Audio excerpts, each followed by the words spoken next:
Welcome to Closer to Venus. I'm Johnny Burke. Today's guest is Wajid Hassan. He's an actor, healer, and author of The Struggle for World Sanity. Today's discussion is about a UFO experience that changed his life. Wajid, welcome to the program. Great to be here, Johnny.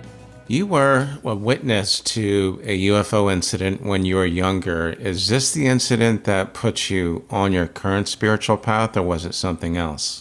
Actually, it was part of an experience that put me on my spiritual path. That happened when I was 18. When I was 16, I read a book called The 12 Blessings, which completely changed my life. And it was a book published by Aetherius Society about a yogi adept medium who actually channeled teachings of the Master Jesus. And it really affected me to the point where I actually joined the organization called the Aetherius Society. And then a couple of years later, I had this extraordinary UFO experience because it just happened out of the blue. I think it was pre-planned because for a week I was getting this premonition that I had to be at a certain place. I was living in England at the time, and I had this premonition that I had to go somewhere, and I didn't quite figure it out. Then finally on the third day, I couldn't stand these like mental impulses. There was this strong feeling from my intuition or something from the outside that I had to go somewhere. And so what I did was I actually opened up the map of England and I traced my finger across areas of England, and it stopped at a place in Salisbury near Stonehenge, and I knew that I had to be at that particular place that Friday at midnight. Don't ask me why, but that's how I got these impulses. So Friday at midnight. Yeah, that Friday I took the coach to Salisbury from London, and I got there at 10:30, and so I walked through these country roads for about an hour and a half in the pitch black, and then finally reached this area called Clearwater, and I jumped over this fence by this pond, and exactly at midnight I looked up in the sky and I saw this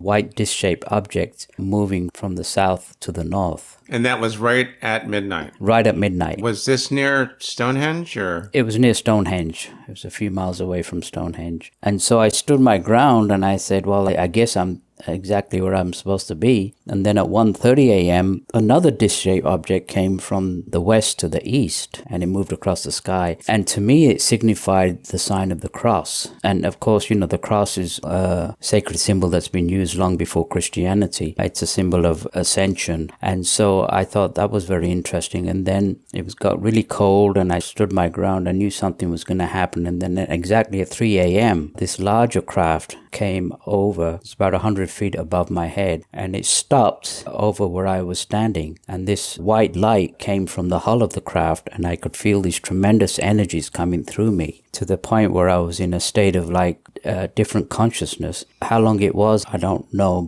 and then after that the craft just silently moved on, and it gave me this realization that the people who man these UFOs, these spacecraft, are not only technically advanced, but to me they're also very spiritually advanced, and they have a lot of feeling towards us. And I think that was the sign that I got, that the people from other planets in this solar system and beyond are very caring and actually care about the people of the earth, especially considering what's going on these days. What's interesting about that, does this in effect, in your view, debunk a lot of the myths that there are not so good alien ETs, whatever you want to call them, that are here to do bad things? What are your thoughts on that? If we look at the galaxy and the millions of stars, and it would insult our intelligence for people like NASA to say that there's no life out there. I think there are evil alien intelligences, but also I believe that the intelligences that are watching us are actually protecting us from outside interference. From the other ETs, you mean? I believe so. Yeah, I believe so. But the ones that are protecting us and watching over us, I don't think they're evil. I think a lot of this evil is part of the cover-up to really discredit flying saucers and the beings who control the flying saucers. I think also a lot of these so-called abductions that people have had in their sleep, I think they're more like probably demonic possessions, lower astral projections that are from Earth and not actually from these beings who control the flying saucers. So that's interesting. So during these experiences, you saw a total of 3 craft, 3 flying. What do you call them? There's another acronym. It's not UFO. What is that called? There's different identities for them, but for me, I would refer them to IFOs, identified flying objects, because how can you not identify something that you actually physically saw? So to me, it wasn't anything unidentified. It was totally identified by me. And also in the book, there's another wonderful UFO experience that I had with actually two other friends of mine. So you had more than one then? I've had more than one, yeah. There's always a reason behind it. At that time, I was 18. This was something that was very personal to me. I didn't really want to share it with anybody. Of course, people would have thought I was a quack anyway. I think because of what's happening in the world and this change of consciousness, I think it was important to publish the book and to relay this experience, which I haven't really told that many people about. I can see why you would be hesitant, especially as an 18-year-old, but this experience sounds like it was almost like a download of sorts. The light came down and you seem to be enveloped in that light and you got some kind of information transfer. Am I right? I believe it was a mental contact. I think that there was definitely a connection between myself and the spacecraft and the beings in the spacecraft. Like you said, there wasn't a physical open connection. It left me with this experience of hope, and that these beings, they know us and they really care about us, and they've been around for millions of years and they're not going away. I don't think they are either. Now, you also studied with the yogi master, Dr. George King. Your experiences with the ETs, how does that relate to, or did that lead to you studying with Dr. King? When I joined the Aetherius Society, I was 17 years old. I read one of the books that Dr. King wrote called The 12 Blessings. And just a brief introduction to your listeners of who Dr. George King was. In his early 20s, he was a section leader for the London Fire Brigade back in World War II when they had the Nazi Blitz over England, and he was part of a search and rescue team, and it really bothered him why all this suffering. And so after the war, premonitions from the past, he got into a serious study of yoga, not just hatha yoga, the physical yoga, but he got deep into breathing, mantra, deep into meditations, raising his consciousness to the point where he actually did yoga for 8 to 10 hours a day while still having his job as a London cab driver. And so after 10 years, he reached such a high state of consciousness, raising the power of the Kundalini up to the heart center and above. And it was then that he was actually contacted by the beings who control these spacecraft, which we refer to as the cosmic masters. Some people refer to them as the star beings. We refer to them as the cosmic masters. So they contacted Dr. King back in 1955, and by raising his consciousness through a positive somatic trance, he was able to receive mental impulses from these beings and translate them through his larynx as an Englishman into English. And he had over 600 of these transmissions, which are fascinating. If your listeners want to know more about that, they can go to the Aetherius Society website. Yeah, and we'll get to that because I definitely want to leave a link to the Aetherius Society in the show notes. You had mentioned Kundalini and also a somatic trance, which I believe both states are similar to that of a near-death experience. True? Yeah, you're actually right. It's actually called conscious death, where the heart stops and all the functions, physical functions pretty much stop, but the higher consciousness kicks in. And yeah, the physical aspects are pretty much all diminished. And from there, high states of consciousness are experienced. It's actually called conscious death. I've heard it described as samadhi, but I've also heard that the Kundalini state is similar to samadhi. Can you tell us if there are any differences between that and the near-death experience, other than the fact that you have to be clinically dead to get there? Kundalini, if you study Eastern philosophy, is the actual primeval force that actually resides in the base of the spine of man. By doing advanced yogic techniques, you bombard the Kundalini power with pranic energy through breathing exercises, mantra, and then to the point where the Kundalini actually is consciously raised in full aspect and goes through the different psychic centers from the base of the spine to the sex center to the solar plexus center and then to the heart center and above. What Dr. King was able to do at will was raise the power of Kundalini up to these higher centers. And when he was doing that, he wrote an amazing book called The 9 Freedoms. If you want a really good description of cosmic consciousness, people can get that through Amazon, called The 9 Freedoms. And in there, he describes exactly what he went through when he had the experience of cosmic consciousness. And it's absolutely fascinating because there's few men on this earth that have actually experienced cosmic consciousness. Some of the greater yoga masters and people like Buddha, Krishna, Patanjali, Master Jesus, a lot of the great religious leaders had cosmic consciousness experiences. Which you would call the ascended masters? Yes, I refer to them as the ascended masters. And the essence of raising Kundalini, Dr. King said, was the main reason why we are actually on earth today. This classroom is to consciously raise the power of Kundalini to the point where we can bypass the reincarnation cycle and move on to highest planes of experience. Bypass the cycle of reincarnation and climb up the ladder of higher consciousness? Exactly. I would hope that's a good layman's explanation of how this stuff works, because it does get pretty complicated. You had mentioned earlier transmissions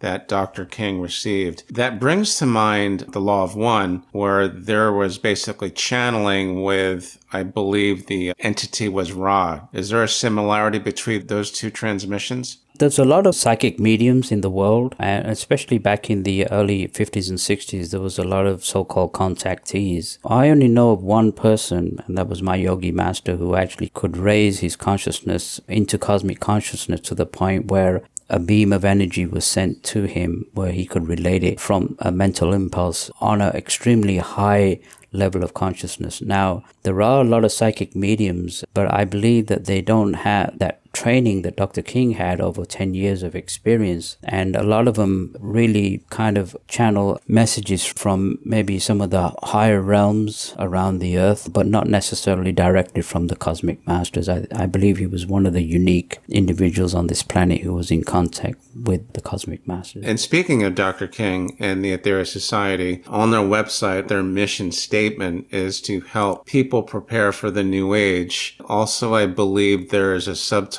about cooperating with gods from space. Can you tell us a little bit more about that?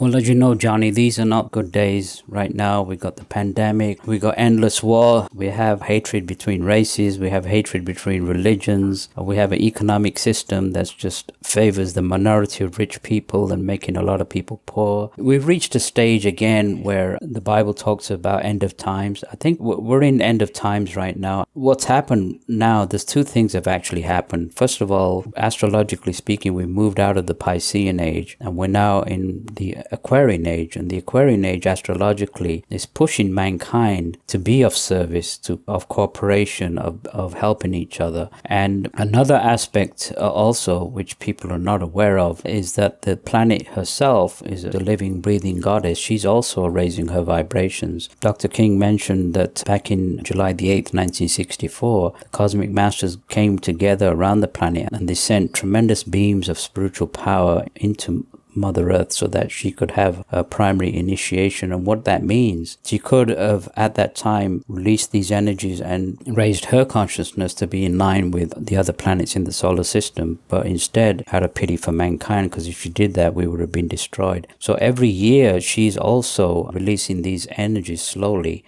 And so what's happening is there's a rise in consciousness. So people now can feel it. If anybody's sensitive, they can feel this change that's going on. Part of this change that the Mother Earth is going through is a climate change. Don't believe this rubbish that it's all got to do with carbon emissions. The cosmic masters back in the 50s and 60s predicted that there would be changes in the climate. They predicted that the ice caps would melt. And this is also part of the great change that's also occurring. Another aspect of this climate change is that the ionosphere is slowly being taken down, so that cosmic rays that before were being withheld to the Mother Earth are being sent through. Hopefully that's going to be a good thing by the time this is all done, or is this going to take hundreds of years? One of the main reasons I wrote the book, and one of the main reasons I'm here, is to let you listeners know that there's hope. There is light at the end of the tunnel. So what's going to happen in the future is there is going to be a new age. And it's probably not going to happen tomorrow, the next 10 years, not even maybe in the next 100 years. Things could actually get worse before they get better. But there is going to be a new age where there will be a rise of consciousness. Everything that's happening on the planet right now, there will be no wars, there will be no economic conditions. But it's up to us to either cooperate. Coming back to cooperating with the cosmic masters, they're surrounding the planet right now and sending beams of spiritual energy to anybody who wants to receive these energies. And so they're helping civilization raise itself by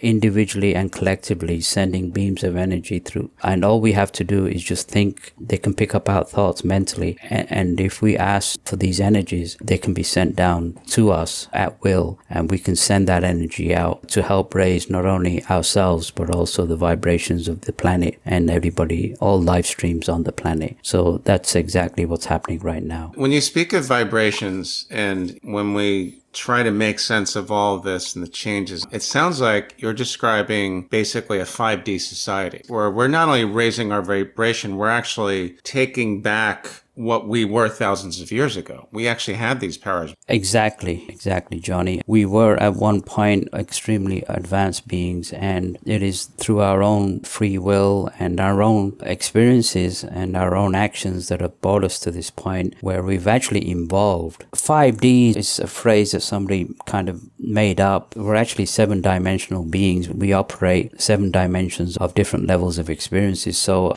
I'm not sure where the 5D came up, but I have to agree with you that yes, we need at this point the cosmic masters, the raising of the Mother Earth, the Aquarian Age is pointing to the fact that yes, we need to get back to where we were originally. Absolutely right. I heard of a really great example a while back about how the ancient Egyptians, not the pharaohs, but thousands of years ago, they were operating in 5D or whatever you want to call it. It was an elevated state of consciousness. They had the clairvoyant, clairsentient, clairaudient. Everyone had them. And like you said, there was no wars, there was no famine, there was no economic upheaval. Somehow we kind of lost our way. But what I thought was really interesting is that when they built the pyramids, it wasn't as it was described in the Bible where slave labor was used. And there's actually a hieroglyph in a cave which depicts this, where there's 2 men holding up these anti-gravitational rods, and there is this giant rock that is just hovering in place, and that's how the Great Pyramid was built. If it's true that civilizations thousands of years ago were operating at a higher level of consciousness, does that make sense? That something like that is entirely possible? Yeah, I totally agree. I think telekinesis was used. I don't think there were slaves. Dr. King mentioned that he said it took about 2 years to actually plan the pyramids, and I think it took about 2-3 days to actually build them. That's incredible. That I've never heard before. So when the people I've spoken to about ancient civilizations seem to all imply that these methods that were used, higher consciousness and so forth, probably originated in Atlantis. Well, we've had 2 major civilizations before. Originally it was Lemuria and then Atlantis. But one thing that your listeners may not be aware of, we're not actually from Earth. A yogi master like Dr. King, like yogi masters of the East, they have tremendous powers. They can levitate, go through walls. They have tremendous healing capabilities. They can also look at your aura and look at the history of your past lives. Dr. King was able on a larger scale to project from his physical body and look at the aura of the earth and read the Akashic records, which was a true history of the human race. And he puts that again in detail in his book, The 9 Freedoms. And what he said was actually 18 million years ago, we actually inhabited a planet between Jupiter and Mars called by the name of Maldek. And Maldek, again, was a highly advanced race. He said that robots actually took care of all the menial tasks on Maldek. And so we were extremely technically advanced. We could control the weather. We had an abundance of food. And the Bible refers to Adam and Eve and the fall, the Garden of Eden. It's a good analogy of what actually happened on Maldek, because there was a group of scientists that got into this lust for greed and power, and they actually invented an atomic bomb, which Dr. King said was 10,000 times more powerful than the atomic bomb used on Earth. And they completely destroyed the planet Maldek, which is now the asteroid belt. Scientists are confirming that the asteroid belt was actually a planet that was actually blown up millions of years ago. That I've heard about. Not in that detail, but they basically destroyed themselves, as legend would have it, in the same manner almost as Lemuria and Atlantis. Well, what happened was we're descendants of Maldek. We were extraterrestrials who lived on Maldek. After the planet was murdered, we were all released on our different levels of existence on the different planes, on the etheric planes, and then the Earth was approached to ask if she would uphold her evolutionary cycle and allow these radionic mutations to actually reincarnate upon Earth. And she agreed to do that. And at that time, there was another race that lived on Earth called the Adamic Man, which took care of these atomic mutations over thousands of years. And then it was only after they assembled some civilization that they actually left, and then from there a few million years later came the civilization of Lemuria. Lemuria was very advanced scientifically, culturally, and Lemuria fell in an atomic war, and the Earth moved her axis and Lemuria fell under the oceans. And then millions of years later Atlantis came up, and again Atlantis, if you look at some of the ancient Vedic texts, they talk about vimanas and beams of energy and explosions. They were referring to the war on Atlantis, where Dr. King mentioned in the Nine Freedoms that one side had an atomic bomb, which they called the Brahma weapon or weapon of God, and the other side had a controllable atomic ray called Indra's dart, and down fell Atlantis. Lemuria destroyed itself, Atlantis destroyed itself, and Maldek destroyed itself. We're a weird bunch of people. We're into self-destruction. How advanced were they really? Because it seems like when you mentioned the lust for power is corrupting and eventually our downfall, and still is. Here we are in 2021, locked in a 3D world, or, I guess that's the best description we have for now. I find the Aetherius Society very, very interesting. Between the Aetherius Society and what you gathered or learned from your experience with the craft that you saw near Stonehenge, other than being loving creatures, what are these higher consciousness beings really trying to tell us now? It's very interesting that when Dr. King was contacted again, mankind, after that terrible purge of humanity called World War I and II, invented the atom and started exploding the atom and the hydrogen bombs. And it was known by the cosmic masters at that time that the Mother Earth was actually going to be killed because of these atomic explosions. And it's interesting also that a lot of the UFO sightings was seen in the skies in the early 50s and 60s. There was a concern in the solar system about not only the Mother Earth, but also mankind again was ready to destroy himself. And so the cosmic masters actually intervened and physically, scientifically absorbed a lot of that radiation that was released. I think America detonated at least 1,000. So did Russia. That fallout would have not only killed the planet, would have also have killed mankind. So the cosmic masters actually intervened and saved us from that catastrophe. Part of their message is we need to stop this folly, which is again brought us to the brink of nuclear war, and we need to walk away. And not for the first time, obviously. Unfortunately, no. This is the fourth time in our history that it's occurred. So a lot of the transmissions talked about the dangers of atomic explosions and of nuclear radiation. Dr. King actually wrote another book called You Are Responsible, where in there there's transmissions about the dangers of nuclear radiation and atomic bombs. And he petitioned governments, he petitioned many organizations, to the point where finally the scientific community woke up and realized that what they were doing was dangerous. And Dr. King's help with the energies sent through by the cosmic masters absorbing the radiation, it held at bay a terrible disaster that was due at that particular time. Star beings, as actually one of my guests on the show told me, that's what they prefer to be called. Do you think that in our lifetime we'll actually have face-to-face contact with them? There's been a lot of sightings around the world. There's been people who have seen these sightings. There haven't been many face-to-face contacts, although Dr. King's mother was actually contacted back in the 50s by the beings who manned these spacecraft, and she was actually visited where she lived in England, and was taken aboard a spacecraft and met some of these cosmic masters. And so there's a description of her experiences. People can find more about that if they contact the Aetherius Society. But again, those are very rare. as far as face-to-face, the Cosmic Masters have said that they can't make a move towards us. We have to make a move towards them. There was one transmission that came through. They said, well, you're asking us for a sign. How about you give us a sign?